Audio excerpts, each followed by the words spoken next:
어제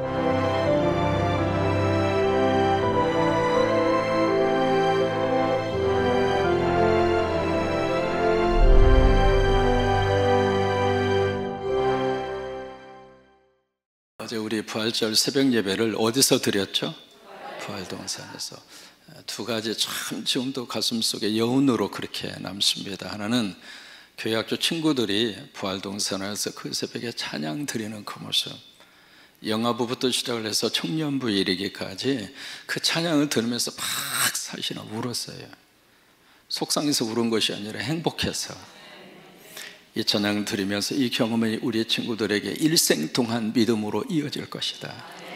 그 생각이 들으니까 예수 안에서 우리의 잔들이 잘 될 것이고, 예수 안에서 멋진 하나님의 사람으로 살림꾼으로 하나님이 쓰시게 될 것이고, 그 생각이 들으니까 그 단에 올라가서 찬양하는 우리 친구들의 모습을 보면서 그렇게 행복하고 그렇게 감격스럽고, 아멘 좀 거기 하시면 얼마나 좋을까 해서 막 속으로만 울었습니다. 어제 새벽 예배에 참석한 분이 593명이 참석을 했습니다. 그 새벽에 593명이 모여서 우리가 외쳤던 구호가 있습니다. 예수 다시 사셨다. 같이 한번 외쳐볼까요? 시작. 예수 다시 사셨다. 거기에는 49분의 사랑하는 성광의 가족들이 거기에 묻혀 계십니다. 다른 곳에서 우리가 그것을 외친 것이 아니라 무덤에서, 묘지에서 예수 다시 사셨다. 여러분, 그것이 모든 이 복음서의 결론입니다. 마태, 마가, 누가, 요한, 그들을 통해서 하나님이 이 땅에 왜 복음서를 쓰게 하셨는가? 예수 다시 사셨다. 이것 때문에 하나님이 우리에게 복음서를 주신 거예요. 오늘 요한복음 20장을 우리가 함께 읽으셨는데요, 여기에 등장하는 인물이 세 사람이 등장을 합니다. 한 사람의 여인과 두 사람의 남성입니다.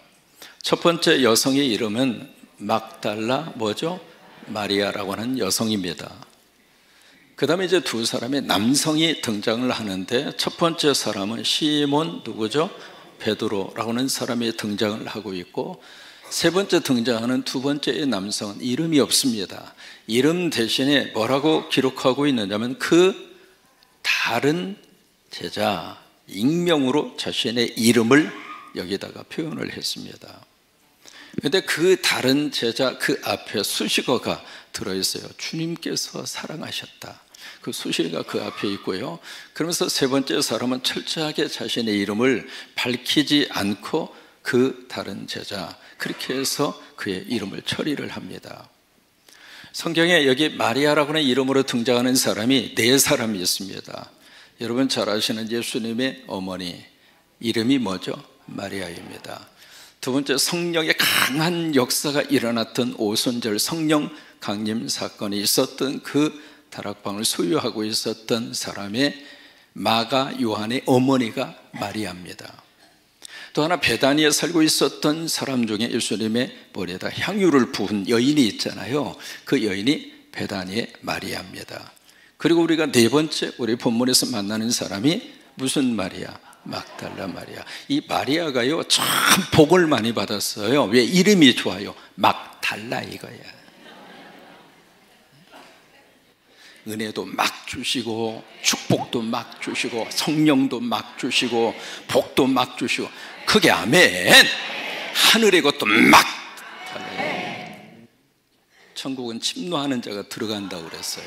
하나님으로부터 막 받으세요. 오늘 견신 내받고 세례 받은 여러분 막 받으시기 바랍니다. 그게 아멘. 이름이 참 좋아요. 근데 이 마리아는 마리아인데 출신 지역이 막달라예요. 제가 일부러 이스라엘에 가서 그 동네를 일부러 찾아갔습니다. 갈릴리의 서쪽 부근에 바로 갈릴리 바다에서 그렇게 멀지 않는 곳에 여기 위치해져 있습니다. 여러분이 막달라 마리아, 그의 삶을 우리는 조금 기억하고 있습니다. 귀신에 들렸는데 귀신 몇 마리? 7마리. 더러운 귀신이 한두 귀신도 아니고 7 귀신이 들어와서 그를 막 점령하고 있었으니까 이 마리아의 삶이 행복했을까 불행했을까? 축복합니다. 하나님의 영이 지배를 받으면, 성령의 지배를 받으면 우리 자녀들 잘 됩니다. 성령의 지배를 받으면 하나님께서 은사를 주셔서 지식의 은사도 주시고, 지혜의 은사도 주시고, 능력 행함의 은사도 주시고, 애은의 은사도 주시고, 방언의 은사도 주시고, 돈 버는 것도 은사요. 하나님이 그 은사 주신다 이 말이에요.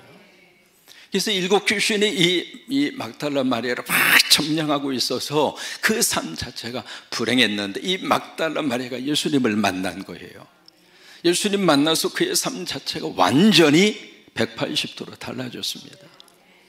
그 사랑을 받은 이 마리아가요, 끝까지 주님의 곁을 떠나지 않습니다. 사랑을 받은 사람은요, 사랑을 준 사람을 잊을 수가 없는 거예요. 그래서 십자가 있는 그 현장에도 끝까지 있었던 사람이 막달라 마리아예요. 오늘 1절 말씀은 그 막달라 마리아의 심정을 이 요한은 그대로 여기다가 표현을 하고 있습니다. 시간을 아주 정확하게 기록을 하고 있거든요. 안식 후 첫날, 지금으로 말하면 주일날이 되겠죠. 주일날 새벽인데 그 새벽의 시간을 두 가지로 강조를 합니다. 첫째는 일찍이, 두 번째 아직 어두울 때. 왜 이것을 요한은 자세하게 이 1절 말씀에다가 기록을 하고 있을까? 이게 막달라 마리아의 심정이에요. 사랑하는 분이 돌아가셨는데 막상 해줄 수 있는 게 아무것도 없어요. 삶에서 가장 힘들고 슬픈 것이 바로 그겁니다. 뭐라도 해주고 싶은데 살아있는 자로서 돌아가신 분에게 해줄 수 있는 것이 아무것도 없어요. 그래서 마리아의 심정이 바로 1절 말씀 속에 그대로 여기에 농축이 되어져 있는 거예요. 그 안타까운 마음으로 안식일이 빨리 지나기를 바랐던 이 막달라 마리아는 안식일, 아직 해가 떠오르지 않았습니다. 아직도 어둡습니다. 여러분, 그 당시 조명이 있었을까요? 없을까요? 잘 아시네요. 가로등이 있었을까요? 없었을까요? 그런데 지금 가고자 하는 곳이 어디예요? 무덤이에요. 여성 혼자는 아닙니다. 2절에 보시면 우리라고 하는 그 표현을 보면은, 그래서 여기에 마태복음에서는요, 막달라 마리아와 다른 마리아, 그래서 여성 두 사람이 등장하고, 마가복음에서는 거기에 야고보의 어머니 마리아 그리고 살로메 해서 여성이 세 사람이 등장을 해요. 근데 누가복음에서는 그냥 여인들 복수로만 나옵니다. 근데 이 여인들이 지금 가로등도 없고 칠흑같이 어두운 그 밤의 새벽녘에 무덤을 향해서 가는 것이 정상입니까? 비정상입니까? 정상으로 생각하는 분은 내일 아침 가보세요. 쉬운 일이 아닙니다. 그러면 이 막달라 마리아가 배짱이 있어서, 간이 커서? 아니에요. 사랑하기 때문에. 사랑하면 두려움도 걱정도 염려도 전혀 문제가 되지 않습니다. 주님을 사랑하기 때문에 막달라 마리아가 무덤으로 갔어요. 딱 가서 보니까 무덤을 가로막고 있는 큰 돌멩이가 치워져 있습니다. 순간적으로 마리아는 생각합니다. 예수님의 시신은 누군가가 절도했구나. 그 생각이 들으니까 이 마리아가 막 뛰어갑니다. 어디로 뛰어가는가? 이 두 사람에게 뛰어갑니다.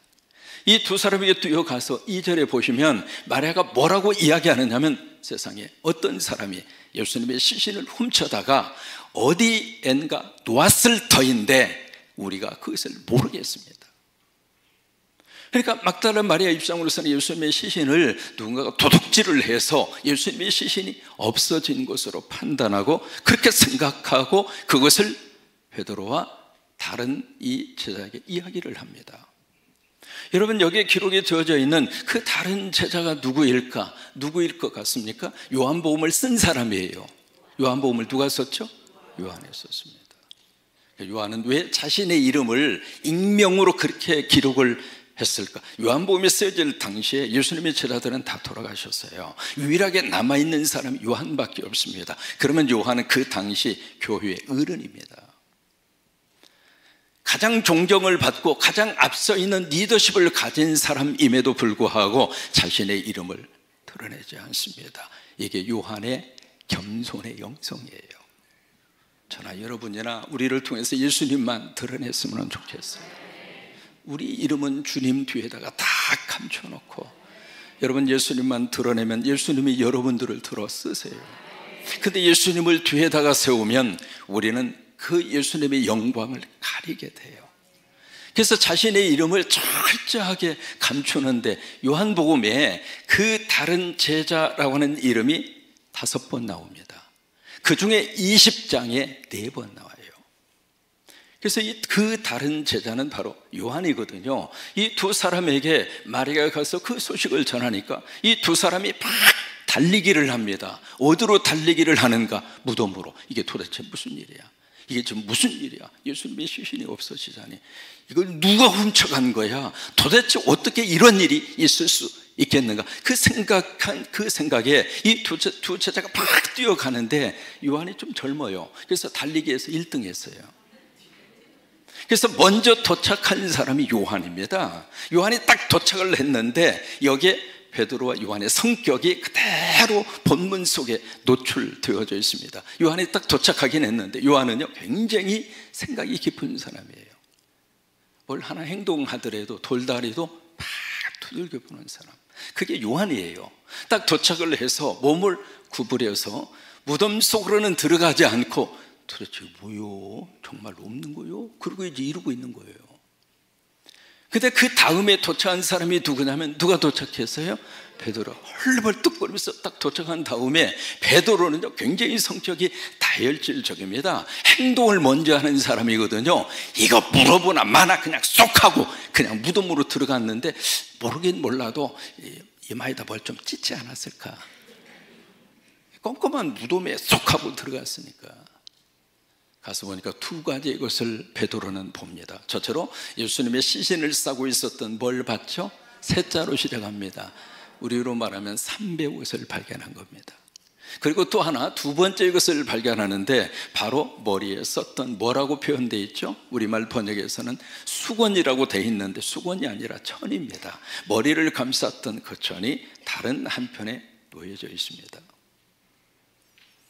그리고 이제 그것을 베드로가 확인을 하고 있는데 그제서야 와서 구부리고 보았던 요한이 무덤에 괜찮은 모양이다, 안전하다고 확인이 된 요한이 그 다음에 쏙 들어가서 보니까 2가지의 것을 요한도 발견합니다. 성경은 8절에서 뭐라고 말씀을 하시고 있는가? 8절을 보실래요? 같이 한번 읽겠습니다. 시작. 그때야 무덤에 먼저 갔던 그 다른 제자도 들어가 보고, 자, 참 중요한 단어가 하나 나옵니다. 보고서 뭐였어요? 믿더라. 자, 이게 지금 요한 이야기거든요. 요한이, 자, 보세요. 뭘 믿었어요? 자, 보세요. 여러분 이따 답을 한번 해보세요. 첫째로 요한이 뭘 믿었는가? 무덤에 들어보니까 거기에 이제 시신이 없는 거예요. 그러니까 요한이 예수님의 시신을 누가 도둑질해 갔구나 라고 하는 것을 요한이 믿은 것인가? 아니면 2번째, 예수님이 시신이 없는 것을 보니까 예수님이 부활하셨구나, 예수님이 살아나셨구나 라고 요한이 믿은 것인가? 1번입니까? 2번입니까? 그랬으면 얼마나 좋겠어요. 우리는 쉽게 그렇게 판단합니다. 요한은 2번째를 믿지 않았습니다. 분명히 부활에 대한 증거를 그들이 보았어요. 확인을 했어요. 아니, 시신을 도둑질해 가는 사람이 시신 싸고 있는 세마포를 뭐하러 풀러서 옆에다 놓고 갑니까? 시신 가져가는 사람이 뭐하러 머리를 싼 천을, 둘둘 싼 그 천을 다 벗겨서 옆에다가 얌전하게 그렇게 제껴놓고 시신을 도둑질해 가는 사람이 어디가 있어요? 그런데 그 상황을 보고 요한은 뭘 믿었는가? 막달라 마리아 말이 맞구나. 누군가가 시신을 도둑질해 갔구나. 9절에 보시면 성경을 그것을 그대로 노출을 시키고 있습니다. 9절 함께 읽겠습니다. 시작. 그들은 성경에 그가 죽은 자 가운데서 다시 살아나야 하리라 하신 말씀을 아직 알지, 여기 몰랐다는 이야기는 그 9절 자체를 기억하지 않았다 그 말이 아닙니다. 모를 리가 없습니다. 왜? 시편 16편 10절이거든요 16편 10절에 보시면은 성경이 이렇게 기록이 되어 있어요. 같이 한번 읽으세요. 시작. 이는 주께서 내 영혼을 스울에 버리지 아니하시며 주의 거룩한 자를 멸망시키지 않으실 것입니다. 제자들이 시편 16편 10절 모를 리가 없어요. 알았어요. 그러나 그 말씀이 그대로 현실 속에서 부활의 은혜로 임했다고 하는 것을 깨닫지 못한 거예요. 또 하나, 이 제자들은 예수님이 살아생전에 4번이나 내가 십자가에 죽을 것이다, 그러나 사흘 만에 살아나야 할 것이다, 설교를 4번이나 했어요. 설교를 4번이나 했음에도 불구하고 이 제자들은 그 예수님의 설교의 말씀을 머릿속에 기억하지 않았습니다. 그리고 설교의 말씀대로 이루어지리라고 하는 사실도 그들은 가슴속에 담아두지 않았습니다. 여러분, 설교가 여러분 속에 그대로 믿어졌으면 좋겠습니다. 설교를 듣는 것으로 만족하지 마시고, 주님, 저 설교도로 내 삶 속에서 이루어지게 하옵소서. 그 설교도로 내 속에서 역사가 나타나게 하옵소서. 설교도로 내 삶 속에 말씀이 살아서 운동력이 있어서 내 삶의 역사가 내 속에서 그대로 임하게 하옵소서. 손 들고 아멘. 아직 내리라고 안 했어. 내리면서 아멘. 제자들은 설교를 들었지만 설교는 설교고 현실은 현실이었어요. 그래서 깨닫지 못한 거예요. 마지막 10절을 요한이 뭐라고 썼는가 10절에 보세요. 같이 읽겠습니다. 시작. 이에 두 제자가 자기들의 집으로 돌아가니라. 자, 그들이 집으로 돌아가면서 어떤 마음으로 돌아갔을까? 예수님이 다시 살아나셨다, 아멘, 그러면서 돌아갔을까? 아니면 아멘 뒤에 퀘션 마크를 붙이고 예수님이 살아나리라고 하는 이 사실에 대해서 제자들은 아멘에 대한 느낌표를 가지고 집으로 갔을까? 여러분, 어느 쪽일 것 같습니까? 그들은 철저하게 아멘 뒤에 퀘션 마크가 붙어서, 마가복음은 그 제자들의 그 부활 사건에 대한 제자들의 모습을 그대로 마가복음은 노출을 하고 있습니다. 마가 16장 11절에 보시면은요, 한번 크게 있습니다. 그들은 예수께서 살아나셨다는 것과 마리아에게 보이셨다고 하는 것, 자, 2가지입니다. 첫째, 예수님이 살아나셨다. 2번째, 마리아에게 보이셨다. 그것을 듣고도 어떻게 했어요? 안 믿었어요.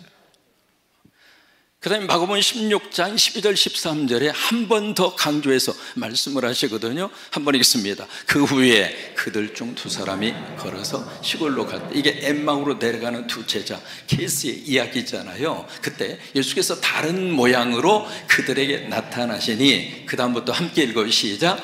2사람이 가서 남은 제자에게 알리었으되, 그러면 같이 제자로 주님 섬기고 주님 통해서 말씀을 듣고 제자의 삶을 살던 자기 친구들이 내가 부활의 주님을 만났다, 그렇게 가서 이야기를 하면 어떤 반응을 보여야 돼요? 아멘! 할렐루야! 말씀대로 살아나셨다. 그게 정상 아닙니까? 그런데 그 제자들은 아멘? 어떻게 살아나? 어떻게 죽은 자가 살아나? 퀘션 마크를 붙인 거예요. 그래서 마가복음은 그렇게 마지막에 그렇게 저기다 기록으로 남깁니다. 역시 믿지 아니하니라. 여러분, 부활의 사실이 믿어진다고 하는 게 쉬운 일이 아닙니다. 여러분들이 아멘은 하실 수 있습니다. 그러나 그 아멘이 정말로 내 삶 속에서 내 심장이 뛰는 것처럼 정말 예수님의 부활의 사실이 머리가 아니라 가슴으로부터 믿어지는가? 생각해 보세요. 요한복음은요, 그 뒤에 막달라 마리아에게 예수님이 나타나세요. 그리고 그 다음에 제자들에게 예수님이 나타납니다. 나타나서 2가지의 말씀을 하시는 저처럼 평강이 너에게 있을지어다. Peace be with you. 당신들에게 평화가 있기를 바란다. 그러면서 손을 내밀었어요. 왜 그럴까요? 못자국 보라는 이야기죠. 2번째, 옆구리를 보이세요. 왜 그래요? 창자국 보라는 얘기예요. 그 2가지 흔적이 뭐 때문에 생긴 거예요? 십자가. 그 이야기는 뭐예요? 십자가에서 죽었다 이 말이에요. 그걸 확인시켜 주는 거잖아요. 그러니까 그 다음에 제자들이 그 예수님을 보고서 막 기뻐했다고 그랬습니다. 왜 그랬을까요? 부활의 사실이 가슴으로 느껴진 거예요. 그 다음에 예수님이 한 번 더 그 제자들에게 평강이 너에게 있을지어다. 이런 부활주일에 이 평강의 복이 임하기를 바랍니다. 내 영혼의 평강의 복이 임하고, 우리 가정의 평강의 복이 임하고, 우리 자녀들에게 평강의 복이 임하고, 이 대한민국의 평강의 복이 임하고, 북한 땅의 평강의 복이 임하고, 이렇게 부활하셔서 예수님이 제자들이 가장 먼저 주시는 것이 그 복입니다. 왜냐하면 제자들이, 유대인들이 두려워서 지금 비밀 장소에 숨어 있는 거예요. 두 번째로 숨을 내쉬며 가라사대 뭐라고 말씀을 하시는가? 성령을 받으라. 성령을 받으라. 거기에 성령을 받으라 라고 하는 것을 헬라어 원문에 보시면, 좀 소개를 해드리시면 람바노, 포실마, 하기온, 세 단어로 되어 있어요. 하기온이라고 하는 것은 거룩하다고 하는 뜻이에요. 푸니우마라고 하는 것은 영이라고 하는 뜻이에요. 그 다음에 중요한 것이 람바누입니다. 람바누. 이 람바누라고 하는 말을 영어 번역에서는 receive라고 이렇게 번역을 했어요. receive the Holy Spirit, 성령을 받으라, 그렇게 또 번역을 할 수 있고요. 또 하나, 이 람바누라는 단어 속에 여러 가지 의미가 있습니다. 그 중에 하나가 take예요. take, 가지라 이 말이에요. 두 번째, have라고 하는 뜻이 있습니다. 취하라 이 말이에요. 근데 세 번째 이 뜻이 저는 참 가슴에 와닿습니다. catch라고 하는 뜻이 있어요. catch, 사로잡아라 이 말이죠. 여러분, 성령님을 여러분들이 잡으세요. 성령을 잡아야 부활이 내 속에서 캐션 마크가 아니라 예수님이 다시 사셨습니다, 아멘 하면서 느낌표로 부활의 사실이 믿어지게 될 것입니다. 여러분, 부활주일에 그런 은혜가 여러분 속에 충만하시기를 주의 이름으로 축원합니다. 성령이 오시지 않고서는 부활이 내 사건으로 와 닿을 수 없습니다. 성령님이 우리 안에 충만히 임재하셔서 부활이 믿어지고, 부활이 나의 사건이 되고, 예수님이 부활하신 것처럼 나도 부활하리라, 그 믿음을 가지고 우리가 인생을 하루하루 살아갈 때 부활의 축복이 우리 가운데 넘치게 될 줄로 믿습니다. 예수님 다시 살아나셨습니다 하면 여러분들이 아멘 한번 하시는데 캐션 마크 붙이지 말고 느낌표를 붙이면서 아멘 하셨으면 좋겠어요. 예수님 다시 사셨습니다. 네. 참말입니까? 네. 예수님 다시 사셨습니다. 네.